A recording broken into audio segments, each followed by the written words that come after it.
Hello, my name is Matthew, and I have a very, very nice surprise. My dear friend Ben got me.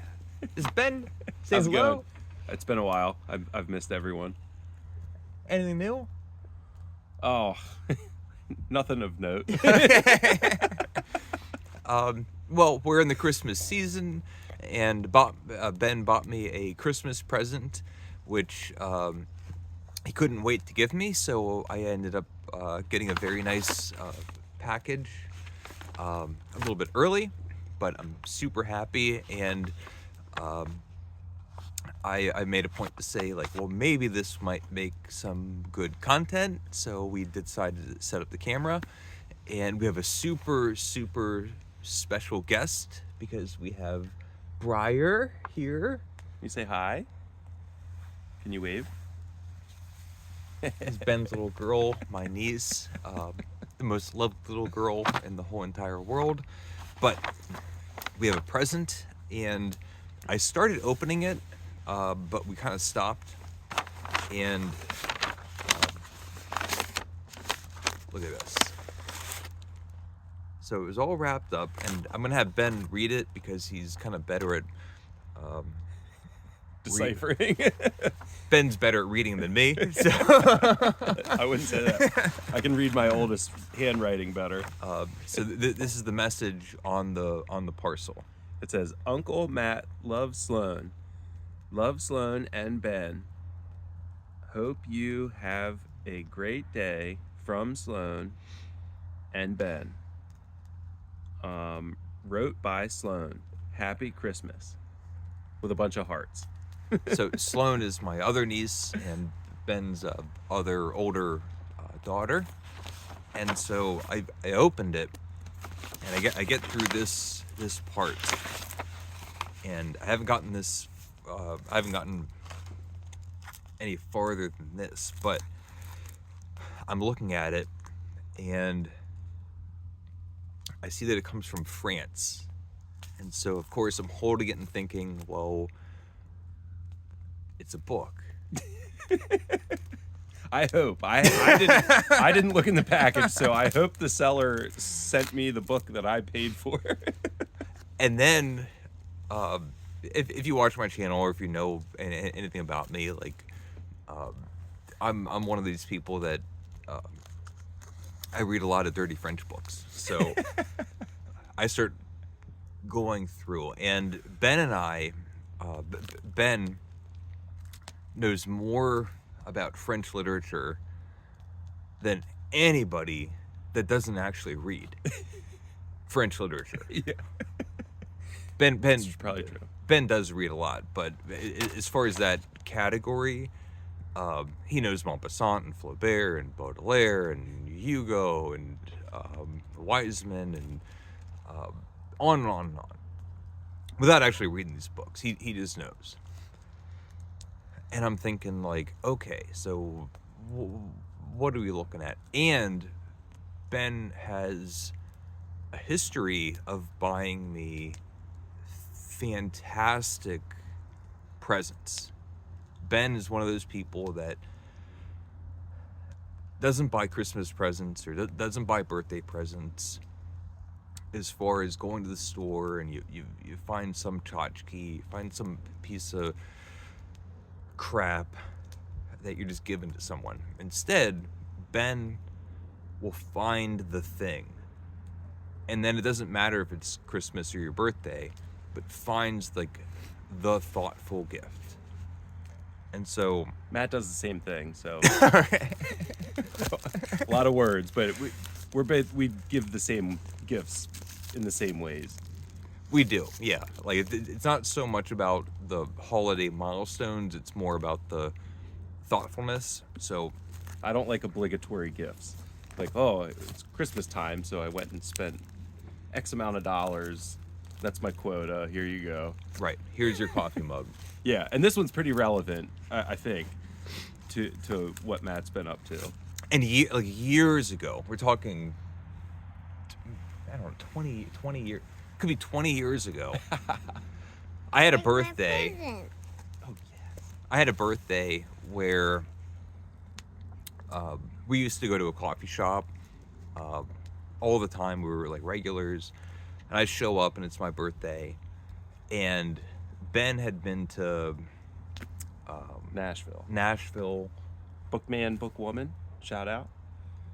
Was that the shop? I believe so. Yeah. So I mean, obviously, Ben's in a rock band. He was going to Nashville for recording Something business. stuff. Yeah. I have a birthday, and Ben shows up with a gigantic box, like a chest kind of box, and goes, "Here's your birthday present." We're at the coffee shop, and I opened it up. This big giant box. Inside the box is like 18 or 20 individually wrapped parcels.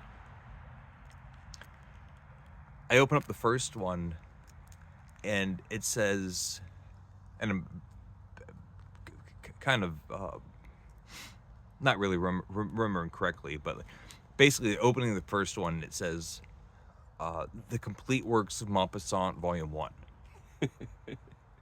I go, what? Like, cloth bound, beautiful, And old. old, Pretty old. yeah, nice. Open up the second one, Volume 2, and I go through opening them all. One of my favorite writers, Ben knows, of course. And I have a 20. It's really dark out. Yeah, it's getting It's dark. really dark. Yeah. The sun's setting. Huh. Yeah. That's okay. So that's kind of what we're talking about. So now Unless we have the fire on. I have this. And we're going to take it out and see what we're looking at. Hopefully, it's a book. It is a book. Good. Thank goodness. I didn't get taken for some like postcards. I'm going to get my knife out if you want to fill in. What are you doing, Briar? You having a good day? Yeah. Yeah. Are you camera shy? Yeah. Yeah, a little bit. We're outside the property here. My family and I moved into an RV recently, so Matt and I are neighbors again. It's been pretty fun. It's now the cold weather, so we've battened down the hatches for the freezing temperatures. I finally got through the packaging here. Now I have black wrapping. And sort of the fun part is what it might be. And I mentioned Maupassant, and Ben goes, "No, it's not the one that you're missing." Part of me thinks it might be a Welbeck book, but I don't think so. So I'm super curious what French book Ben is thinking about. And so now here's the big reveal. And I still have to open another part of this. Welbeck, okay. Okay, so this is awesome. Okay. Found it.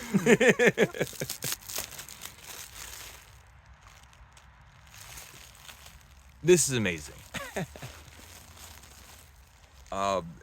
It's the new Welbeck book, which I read, made a video about, posted Annihilation. Okay. Here we go. And I had been waiting for this book for 5 years. I was in Spain. Bless you. And I saw this book. I saw this exact cover, this book, in a bookshelf, in a bookstore. And it's an author that I follow, enjoy, read, keep up on, modern, contemporary novelist. I'm in Spain, which is going to have French books and Italian books and different language books, and I saw it, and I thought, I should buy it, but I don't speak French, and I left it. And 4 years go by, and the translation finally comes out. I pre-order the thing, and of course it comes, and I get it and I read it and all that kind of stuff. But I remember seeing that word and thinking, what is that word? What is it? And Ben knows that there are some things that, even if I don't have, even if it's not something I can read, so like an Italian book or a French book, there's some things that are special that, as far as like either keepsakes or moments in time or things that are very special, that really, really mean a lot to me. I know the same is true for Ben, and different things, but for everybody, there are things that are special. And I remember so clearly the moment my eyes laid on to this cover, and to have it is amazing. I don't like regretting. There was a seed pot by a Mexican potter. Oh yeah. The first time I went to the Palo Duro Canyon in Texas, I was on tour with my band, and the bus stopped in the Palo Duro Canyon so we could, it's the second biggest canyon in America, which who cares, because the Grand Canyon the best, so you don't think like, oh, what's second best canyon, but we went there anyway, and it was beautiful. But in the gift shop they had a lot of real like quality merchandise, and there was a seed pot. I'll never forget it. I have pictures of it in my phone. I kick myself, annually. I think about this thing and just how beautiful it was, and the painting was so perfect on it, and it was just a beautiful piece, and I regret. Right. I don't even know how much it cost. I think it was $320 maybe, and I kick myself, and that feeling is so sickening to me that when Matt was telling me I was in Spain, I saw this book, I said, Yeah. no. And I was like, this is something Matt has to have. And it doesn't matter, you can't read French. It's like yeah, I have my Tolstoy that you got in Florence. Yeah, in a Karenina. It's missing pages, right? Right, a Russian novel translated into Italian. Yeah. That when Ben was in Italy, he picks up for me. Yeah. Like, it was like 3 a.m. We had just parked in a garage. 2 or 3 a.m. I'd been talking to the proprietor of a Hotel de Cardinal. Shouts out. We were downtown Florence, and I booked this hotel on the drive-in from Milan, and we get out of the car and we were finding our way to the hotel, and I saw this bookseller at 3 a.m. selling books on the sidewalk, and I was like, oh man, Matt's gonna love this, Yeah. How many euro do I have? Do you take euro here? what like one of my prized possessions. And this goes like right next to it. So Ben, we're gonna wrap up in a second. All right. But I just read 1984. Oh man. How do you feel? I'm putting you on the spot. How do you feel about talking about it? Talking about 1984? Another time. I'll do it. It was the year I was born, and it's also the year I think we're living in. I don't know. It's like the handbook for how to survive 2024. So I read Every Man Dies Alone by Hans Fallada, and then I read 1984 by Orwell. I'm going to try to make kind of comparison videos, but I also want to talk to Ben. And we have a wonderful, wonderful present. Again, thank you so much. My pleasure. Ben, on camera. We're going to make out later.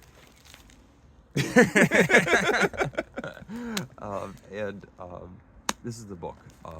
Amazing, amazing. Thank you so much. If you have any thoughts or comments, please leave them below. The sun is setting, and we're done for today. So thank you so much. Bye. Bye.